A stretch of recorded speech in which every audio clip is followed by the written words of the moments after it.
တရားတဲ့လေအမွေခံထိုက်သူဖြစ်ပါစေတဲ့ချမ်းသာသလိုထိုင်ပြီးတော့နာကြပါဟုတ်လားတင်မလင်ကိုထိုင်ရင်လဲထိုင်အစဉ်ပြေသလိုထိုင်တယောက်နဲ့တယောက်အစဉ်ပြေသူ့ပေါင်းကိုပေါင်းမအလဲကြနင်းထိုင်ဒီတဲ့အစဉ်ပြေသူ့ပေါင်းမအိတ်ကိုပေါင်းမအိတ်ပြီးတော့ထိုင်ကဲပြိဿပျော်ပျော်ပါပါဟုတ်လားအားလုံးတို့ပြိဿမရတရားလင်္ကာလေးကိုတံပြိုင်လိုက်ဆိုဒီလူအုပ်ကြီးနေတာဆိုလိုက်တော့တရားမင်းအောင်ကြသိမ်းထားတော့ဟုတ်လားအားလုံးလိုက်ဆိုမယ်နော်ကျွေးမွေးမပြတ်ဆောင်ရွက်စီမံဝေခံထိုက်စေလူမြဝေ၍စောင်းလေမျိုးနွယ်ဝငါသွဲကျင့်ဖွယ်သားတို့သမီးတို့တာတမ်းပြိုင်ဆိုမယ်ကျွေးမွေးမပြတ်ဆောင်ရွက်စီမံ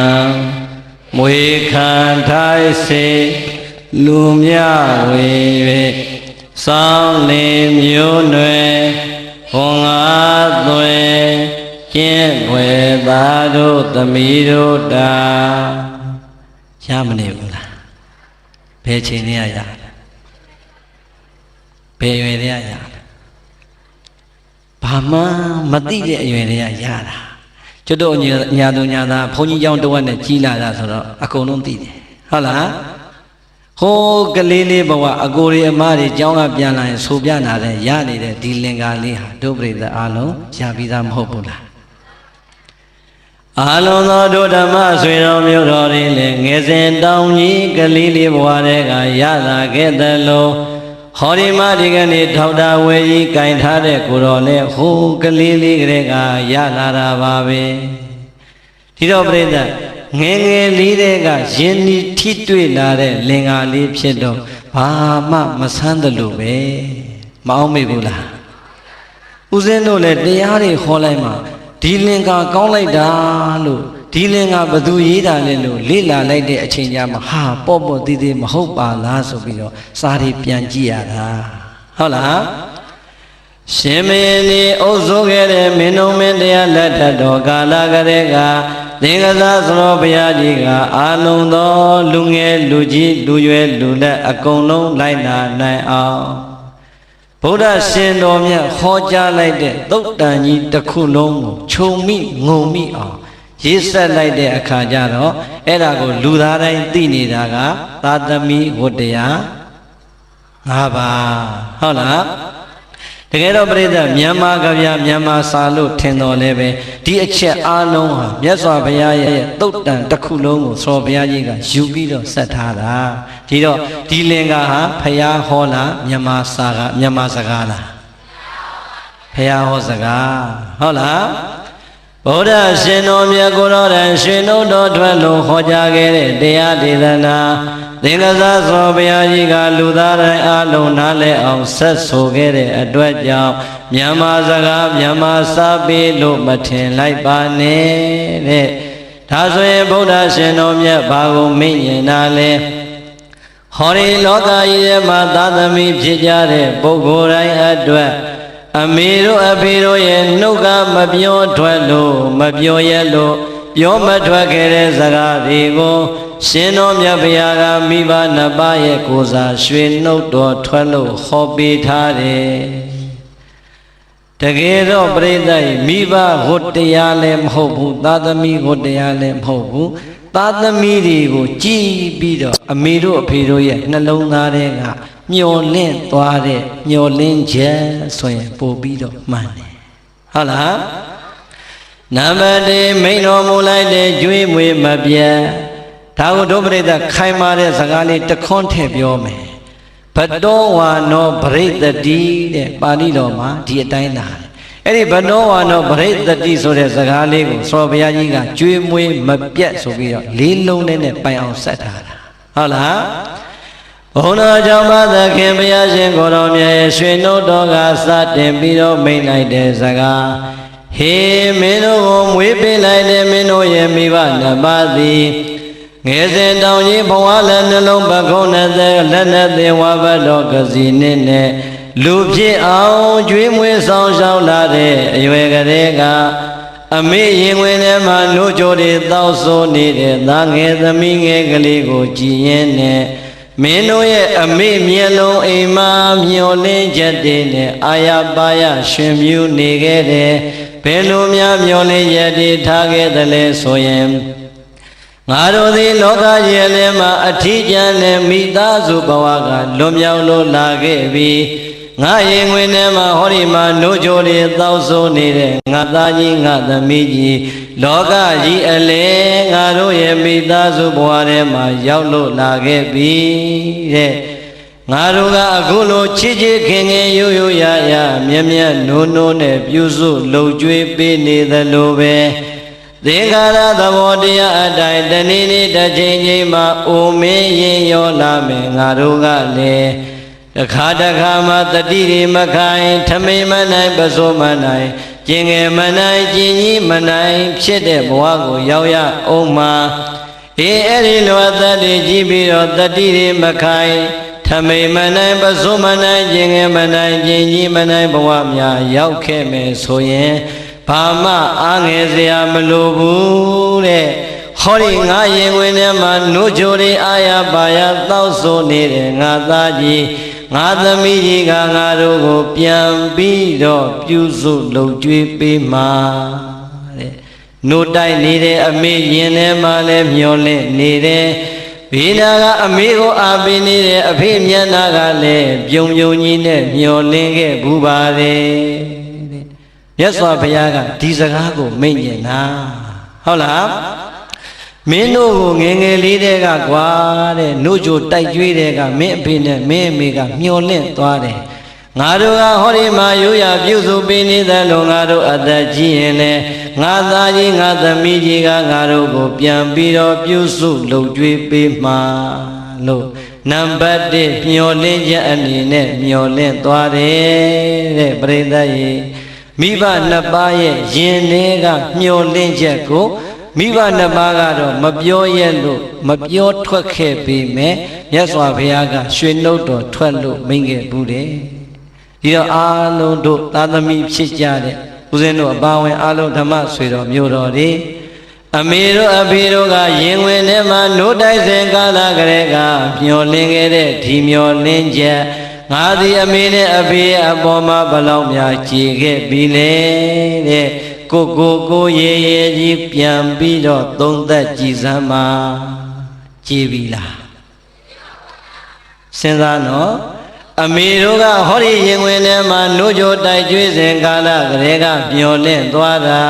ဒီသားကြီးဒီသမီးကြီးကြည်လာရင်ငါတို့ကလည်းအိုလာမှာငါတို့အိုလာရင်ငါတို့ကိုဟောဒီငါသားသမီးကပြန်ပြီးတော့လှုပ်ကြွေးဆောင်ရှောက်မှလို့မျောလင့်သွားတယ်အဲ့ဒီမျောလင့်ချက်ကိုဘုရားကမိန့်လိုက်တယ်ဒါဆိုရင်တို့တရားနာပရိသတ်ပေါင်းသူတော်ကောင်းတွေအိမ်မှာရှိနေတဲ့မိဘနှစ်ပါးမရှိတော့တဲ့မိဘနှစ်ပါးရဲ့အပေါ်မှာငါဘလောက်တာဝန်ကြည်လိုက်သလဲကြွေးမွေးမပြတ်တောင်ငါဘလောက်များကြည်ပြွန်လိုက်သလဲလို့စဉ်းစားကြည့်စမ်းပါမကြည်သေးရင်ဘာလုပ်ရမလဲကြည်အောင်ဆက်ရမယ်ကြည်သွားတယ်ဆိုတဲ့အဆင့်ကတော့ရောက်ဖို့လွယ်ပါမလားမလွယ်ဘူးပြိဿတချို့သားသမီးလေးတွေရဲ့ဘဝမှာဝမ်းနည်းစရာကောင်းနေတဲ့စိတ်ဓာတ်တွေပေါ်နေကြတယ်အမေအိုအဖေအိုတွေတတိမခိုင်တော့ဘူးကျင်ငယ်ချင်းကြီးမနိုင်တော့ဘူးအေးမိမိရဲ့အိမ်ပေါ်မှာမိမိရဲ့မျက်စိရှေ့မှာမြင်နေပေမဲ့နှာခေါင်းလေးတရှုံရှုံနဲ့မလုံကျွေးမပြူးစိုးတဲ့သားသမီးတွေမြောက်များစွာရှိမနေဘူးလားကြည့်လိုက်စမ်းပြိဿဒီအချိန်ကျမှတတိမခိုင်လို့ကျင်ငယ်ကျင်ကြီးမနိုင်တဲ့အမေတို့အဖေတို့ဘဝကကိုကမြင်ရတာကိုယ်တော်ကပြိဿအမေရင်ဝင်ထဲမှာပါချခဲ့တဲ့အီးတွေစုထားမယ်ဆိုရင်နေပါမလားမိမိပေါက်ချခဲ့တဲ့ရှူရှူတွေများစုထားမယ်ဆိုရင်ခါလံဘုံတွေနဲ့တောင်တည်လို့ရမယ်ကဲ အမေတို့အဖေတို့ရဲ့စိတ်ဓာတ်တွေကသာအမလေးဒီလောက်ညစ်ပတ်တဲ့ကလေးသွားဟဲဆိုပြီးတော့များပြစ်ခဲ့မယ်ဆိုရင်ပြစ်ခဲ့တဲ့နှလုံးသားများမိဘနှစ်ပါးရဲ့ရင်ထဲမှာရှိမယ်ဆိုရင်ကိုယ့်ဘဝဟာလူဖြစ်ပါမလားဘလောက်ပင်ဆိုပါစေဘလောက်ပင်တွေပါစေကျင်ငယ်ချင်းကြီးဘယ်နှကြိမ်မဲ့ပါချသွန်ချပါစေငါသားလေးကရှိစရာငါသမီးလေးကရှိစရာငါသားလေးကချစ်စရာငါသမီးလေးကချစ်စရာလို့ရင်ဝင်ထဲကသားသမီးလေးကိုပြောစရာလေးအဖြစ်နဲ့တော့အမေတို့အဖေတို့ကယူရပြီးတော့ကျွေးမွေးပေးခဲ့ရတာကို့အလဲကြမှာအမေနဲ့အဖေကိုယွန်စရာဆိုပြီးနှာခေါင်းရှုပ်နေအဲ့ဒီသားသမီးအမွေခံထိုက်ပါမလားဒါဘု து စကားလဲမင်းတို့မိဘနှစ်ပါးကမင်းတို့ဟိုးငယ်ငယ်ကလေးတွေကနှုတ်တိုက်ကလေးကမွေးဖွားကလေးကမျောလင်းခဲ့တယ်ဒီမျောလင်းခြင်းမင်းတို့ကြည်အောင်မဆိုင်ရင်မင်းတို့သည်အမွေခံထိုက်တဲ့သာသမီမဖြစ်နိုင်ပါဘူးတဲ့ပရိသတ်ရေအဲ့ဒီထဲမှာကိုဘယ်ဘက်မှာပါမလဲအလုံးတို့ပရိသတ်ဒီအမွေခံထိုက်တဲ့သာသမီဖြစ်ခြင်းသလားမထိုက်တဲ့သာသမီဖြစ်ခြင်းသလားကဲအမွေခံထိုက်တဲ့သာသမီကတော့လူတိုင်းမဖြစ်ခြင်းဘူးလားဖြစ်ခြင်းနဲ့အမွေခံထိုက်ပါတယ်ထိုက်ခြင်းပါတယ်ဆိုတဲ့ကိုယ့်ရဲ့လုံရဲ့လေးတွေပြန်သုံးသပ်ကြည့်ပါအောင်အမေနဲ့အဖေကိုဦးဖျားဖျားဓမင်းပူပူဟင်ပူမူလေးကောင်းကောင်းလေးနဲ့ဘယ်နှခါများလှုပ်ကြွေးပြီးပြီလဲကိုရတဲ့လက်ကလေးတွေကိုရတဲ့ငွေကြီးလေးတွေနဲ့မိဘနှစ်ပါးအတွက်စေဝါကောင်းကောင်းလေးတွေဓာတ်စာကောင်းကောင်းလေးတွေနဲ့ဘယ်နှကြိမ်များတတိတရားနဲ့ကြော့ပြီးပြီလေ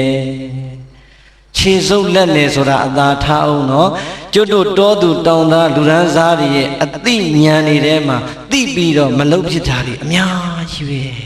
ဟုတ်တယ်မို့လားကိုမကလေးနှစ်ယောက်တော့ဟောဒီရင်ဝင်ထဲမှာလည်းကင်ထားပြီးလက်မှာလည်းတယောက်ဆွဲထားပြီးဆိုရင်တောင်ကြီးတော်တော်ကြီးတယ်ထင်ပြီးတော့အမေနဲ့အဖေရဲ့အိမ်ကိုတော့မှမရောက်တဲ့သားသမီးတွေမြောင်များစွာမရှိဘူးလားမလုံရဘူးနော်အမွေခံထိုက်ပါမလားဒီတော့အလုံးသောဒုဒကာဓမ္မပေါင်းသူတော်ကောင်းနေဟိုတော့ကမသိရသော၎င်းတတိမမူမိရသော၎င်းဖရာအမိန်စကားကိုမသိတဲ့အတွက်ကြောင့်သော၎င်းအမှုမဲ့အမှန်ပဲနဲ့နေခဲ့ကြပါလိမ့်မယ်ဒီကနေ့တည်သွားတဲ့အချိန်မှာပြင်လိုက်ပြီးဆိုရင်တော့သူတော်ကောင်းစည်ရင်ထဲမှာတော့ကြံအောင်မှာပါသိရင်မသိရင်သိပြီးတော့မပြင်သူရုပ်မှာပို့ဆိုးသွားတယ်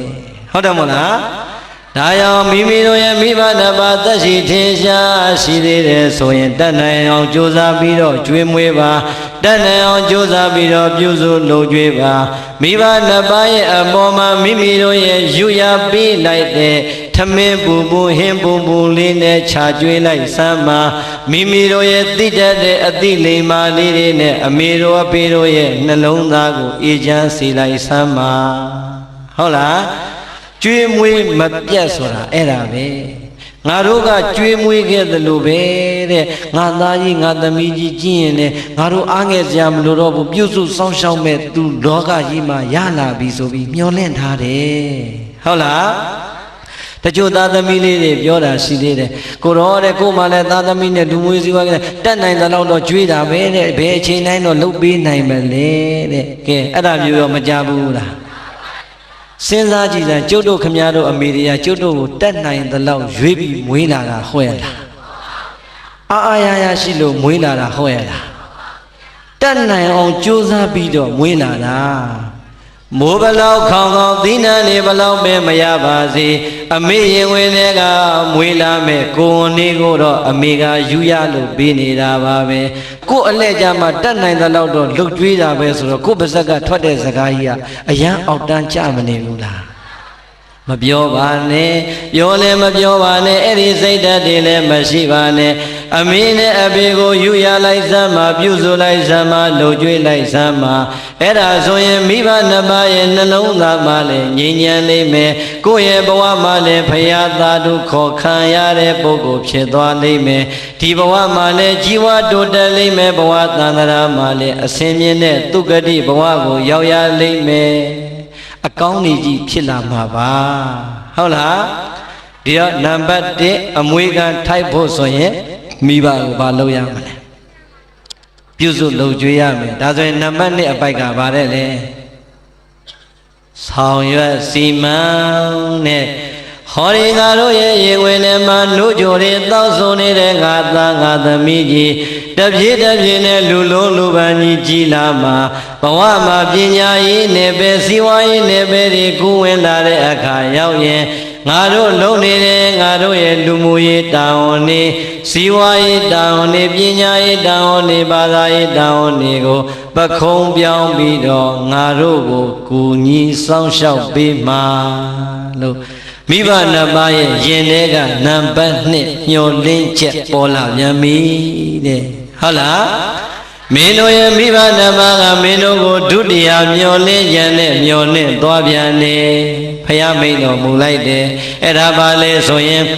မင်းတို့အသက်ကြီးလာရင်လူလားမြောက်လာရင်သူတို့မလုံနိုင်တဲ့လူမှုရေးစီးပွားရေးပညာရေးဘာသာရေးတာဝန်တွေကိုမင်းတို့ကသူတို့ကိုယ်စားပခုံးပြောင်းပြီးတော့ဆောင်ရွက်ပေးမှလို့မျှော်လင့်ထားတယ်အေးအမေတို့အဖေတို့မျှော်လင့်လိုက်တယ်အဲ့ဒီမျှော်လင့်ခြင်းနံပါတ်2ကိုရောမင်းတို့ဘလောက်ဖြည့်ပြီးကြပြီလေဖခင်ကမေးလိုက်ဒုပရိသတ်ဘလို့ပြန်ဖြည့်မလဲအေးပြန်မဖြည့်အောင်လို့မှားလိုက်လားဖြည့်စရာစကားမရှိဘူးမို့လားစဉ်းစားနော်ပရိသတ်ဟောဒီထဲမှာဝန်ထမ်းတွေရဲ့သားသမီးတွေပါမယ်ဟောဒီထဲမှာလယ်သမားတွေရဲ့သားသမီးတွေပါမယ်ဟောဒီထဲမှာဂုံတွေရဲ့သားသမီးတွေပါမယ်မပါဘူးလားအိမ်ကအဖေတရွေးကြီးထမ်းပြီးတော့60ကျော်အရွယ်အထိလှုပ်ကြွေးရတာမြင်နေရအောင်မယ်အိမ်ကအဖေအစိုးရကပင်စင်ယူပြီးတာတော့မှရက်တဲ့ရွာတယ်ရှောက်ပြီးတော့ရှာရတာတွေ့ရအောင်မယ်မတွေ့ရဘူးလားစဉ်းစားကြည့်စမ်းပြောနေတာကထေရဝါဒဗုဒ္ဓဘာသာဗုဒ္ဓရဲ့အဆုံးအမကိုထေရဝါဒလမ်းစဉ်အတိုင်းခံယူနေတဲ့နိုင်ငံကြီးလည်းပြောရဲ့ကဲပရိသတ်ဒီမြန်မာနိုင်ငံကနေ international တစ်ခုတစ်ကမ္ဘာလုံးကိုပတ်ကြည့်လိုက်စမ်းဝန်ထမ်းတစ်ယောက်ဟာအသက်ဘယ်လောက်မှပင်စင်ပေးလဲ60မြန်မာနိုင်ငံတနိုင်ငံနဲ့ဟုတ်ရဲ့လားနိုင်ငံတကာမှာဒီအတိုင်းပဲဒီတော့ပြိဿဝန်ထမ်းတစ်ယောက်ဟာအသက်60မှာပင်စင်ယူရတယ်တဲ့ဘာကြောင့်ပင်စင်ယူရတာလဲဟောဗျာမကွေးမျိုးလောက်လှတာမရှိပါဘူးပြုံးမပြပါနဲ့ပြောပြရင်တော်ပါပြီဟမ်ပရိသတ်မျက်စိတွေမုံလာပြီနားတွေထိုင်လာပြီခါးတွေကိုင်းလာပြီလက်တွေမတန်တော့ဘူးအရင်စကားနဲ့ရှင်းအောင်ပြောရင်ဟေးမင်းမျက်စိမုံပြီနားထိုင်ပြီခါးကိုင်းပြီမင်းလက်တွေတုံနေပြီမင်းမလုံနဲ့တော့ပါအိမ်ပြန်ပင်စင်ယူလိုက်တော့လို့ပြောတာနဲ့မတူဘူးလားတတိတွေကလည်းမေးလျော့လာပြီးခန္ဓာကိုယ်ကြီးကလည်းမတန်ဆွမ်းတော့ဘူးခေါင်းပေါ်ကိုကြည့်လိုက်ပြန်တော့လေသပင်တွေကဖြူနေပြီဒါကြောင့်မင်းပင်စင်ယူတော့တဲ့ဟုတ်လားအဲ့တော့60ပြည့်ရင်ပင်စင်ပေးတာကတော့နိုင်ငံတကာရဲ့စီကံဖြစ်တဲ့အတွက်ကိုယ့်အိမ်ကအဖေဝန်ထမ်းဆိုရင်ရောအသက်ဘယ်လောက်မှပင်စင်ရမှာ60နော်ဒါဆိုရင်အသက်60ရွယ်မှာတတိတွေချွတ်ချော်လာပြီးခါးတွေကိုင်းလာပြီးနားတွေထိုင်းလာပြီးဆန်တွေဖြူလာပြီးမျက်လုံးတွေကမုံလာပြီးလက်ချေတွေမတန်တော့တဲ့အတွက်ကြောင့်ပင်စင်ပေးလိုက်ပါပြီတဲ့နိုင်ငံတော်ကတော့ပင်စင်ပေးလိုက်ပါပြီအိမ်ပေါ်ရောက်လာတဲ့ကိုယ့်အဖေနဲ့ကိုယ့်အမေသားသမီးတွေကပင်စင်ပေးပြီးပြီလားစဉ်းစားနော်အဖိုးကြီးတွေအဖွားကြီးတွေ60ဆိုတဲ့အရွယ်ဟာကံကောင်းထောင်းမှလို့နေရပါမှနောက်ထပ်10နှစ်15နှစ်60အထိဒီသားသမီးတွေစားဖို့ရှာခဲ့ရတယ်နေဖို့ရှာခဲ့ရတယ်ပညာသင်ပေးဖို့ရှာခဲ့ရတယ်မစွန်တဲ့ကောင်လေးတွေကောင်မလေးဆိုရင်ကျင်ရတော့မှရှာမပေးရဘူးလားအေးအဲ့ဒီတော့မိဘက60အထိဒီတာဝန်တွေကိုအဆက်ယူလာခဲ့ပါလေနဲ့60ပြည့်လို့နိုင်ငံတော်ကပင်စင်ရတဲ့အဖေကပင်စင်စာအုပ်လေးကင်ပြီးတော့နေပူကျဲကျဲမိုးရွာထဲမှာပင်စင်ထုတ်နေရသေးတယ်ဆိုရင်အဲ့ဒီသားသမီးတွေရှက်စရာမကောင်းဘူးလားဝန်ထမ်းသားသမီးဆိုရင်လည်း60ပြည့်သွားတဲ့အဖေကိုပင်စင်ပေးပြီးပြီလားလို့စဉ်းစားကြည့်စမ်းပါလေသမားသားသမီးကုံတဲ့သားသမီးဆိုရင်ရော60ပြည့်သွားတဲ့အဖေတို့တန်ဆွမ်းသေးရဲ့လားတန်ဆွမ်းသေးရဲ့လားမတန်ဆွမ်းတော့တဲ့ဒီအဖေနဲ့အမေကိုပင်စင်ဘာလို့မပေးနိုင်ရတာလဲဝမ်းနေစရာမကောင်းဘူးလား နိုင်ငံတော်ကပြင်ဆင်ပေးလိုက်ပြီးတော့ပြင်ဆင်စာအုပ်လေးခေါင်းအောင်မှထိုးထားရင်းနဲ့အင်္ဂါမွေးလာတဲ့သားသမီးကတဆင်မွေးလာတဲ့မိကလေးကိုလက်ကဆွဲကြောင်းလွယ်အကြီးကိုတစ်ဖက်ကလွယ်ထမင်းညိုင်ကိုင်းရိုင်တိုင်းတိုင်းနဲ့ကြောင်းကျိုးကြောင်းပိုးလို့ရတဲ့အဖိုးကြီးအဖွားကြီးတွေလည်းမြောင်များစွာရှိဘူးလားကဲပြိဿစဉ်းစားကြည့်စမ်းနိုင်ငံတော်ကတော့ပင်စင်ပေးလိုက်တာသာသမီပင်စင်မပေးလို့ဘဝမှာမချမ်းသာသေးတဲ့မိဘနှစ်ပါးရဲ့ဘဝတွေမြင်နေရတာမရှိဘူးလားကဲအဲ့ဒီသာသမီတွေအမွေခံထိုက်ပါမလားစဉ်းစားတော့ဖယားမိတ်တဲ့စကားဟုတ်လားပြအမွေခံမထိုက်ဘူးဆိုမှတော့သွားပြီအဲ့ဒီသာသမီနတ်ပြည်တွေနိဗ္ဗာန်တွေဆူတောင်းမနေနဲ့ဘယ်သွားမလဲအေးကိုပြောတဲ့နေရာကိုသွားကြဖို့ဟုတ်လားဟမ်စဉ်းစားတော့နိုင်ငံတော်ကလည်း60ပြည့်လို့ပြင်ဆင်ပေးလိုက်ပါပြီဝန်ထမ်းဘဝမှာ60ပြည့်လာသလိုပဲကုန်းတဲ့ဘဝမှာလေသမားဘဝမှာ60ပြည့်လာရင်အတူတူပါပဲမျက်စိတွေမှုံနာတွေထိုင်ခါတွေကိုင်းလာတဲ့ဒီအဖိုးကြီးဒီအဖွားကြီးတွေကိုအင်္ဂါသသမီးတွေကမြည်ထိန်ခိုင်းမြန်ပြီ60ရွယ်သမင်ဖြူကားမှတောင်းတောင်းတင်းတင်းတီးနေတဲ့မင်္ဂလာပွဲကိုလည်းလွတ်ပြန်ပြီမသွားရဘူးလားသားသမီးတွေမှာတော့အဖိုးကြီးဘွားကြီးတွေလူမှုရေးပြတ်မှာဆိုလို့ဆိုဖိတ်စာလေးကန်တုံကြည့်နဲ့ဟိုးတောင်းတောင်းတင်းတင်းကြားတယ်သွားပြီးတော့မင်္ဂလာဆောင်မလိုက်ရဘူးလားကဲပြိဿရှက်စရာမကောင်းဘူးလား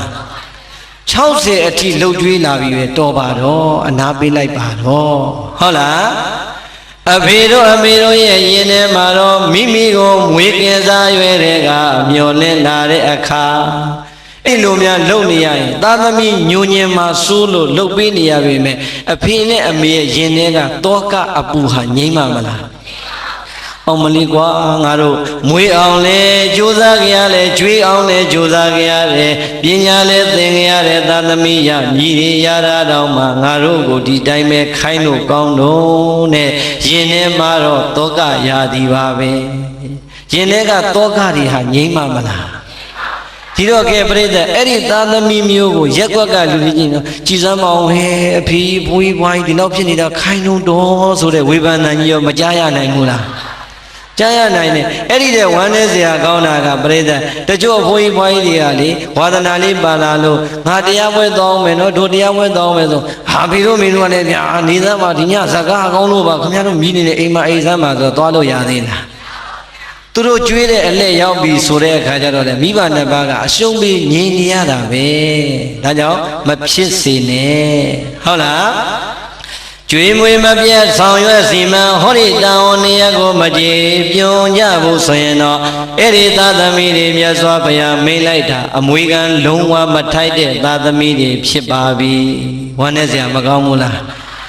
ဒါကြောင့်မိမိဒီဘယ်အထက်မှာပါမလဲကိုကိုရဲရဲကြီးဆင်ရင်ရဲရဲကြီးသုံးသက်ပြီးရင်ဒီကနေ့ကစားနောင်မနက်ဖြန်ကစားပြီးတော့ငါသည်အင်္ဂါငါအဖေနဲ့ငါအမေကိုပင်စင်ပြီးတော့မယ်ကလေးမထိုင်ကလေးထိန်မခိုင်းတော့ဘူးဟိုနာဒီနာမခိုင်းတော့ဘူးအိမ်ဆောင်မခိုင်းတော့ဘူးတရားပွဲပဲသွားခိုင်းတော့မယ်လို့လမ်းကြောင်းပြောင်းလိုက်ရင်အချိန်မမီဘူးလားကဲဒါဆိုရင်ပြိဿဘယ်နှချက်ပြီးသွားပြီလဲနှစ်ချက်သာပြီးတယ်နာယီဝရှိနေကျွေးမွေးမပြတ်ဆောင်ရွက်စီမံမွေခံထိုက်စေပြိဿဆိုကြည်စမ်းပါတယ်လေ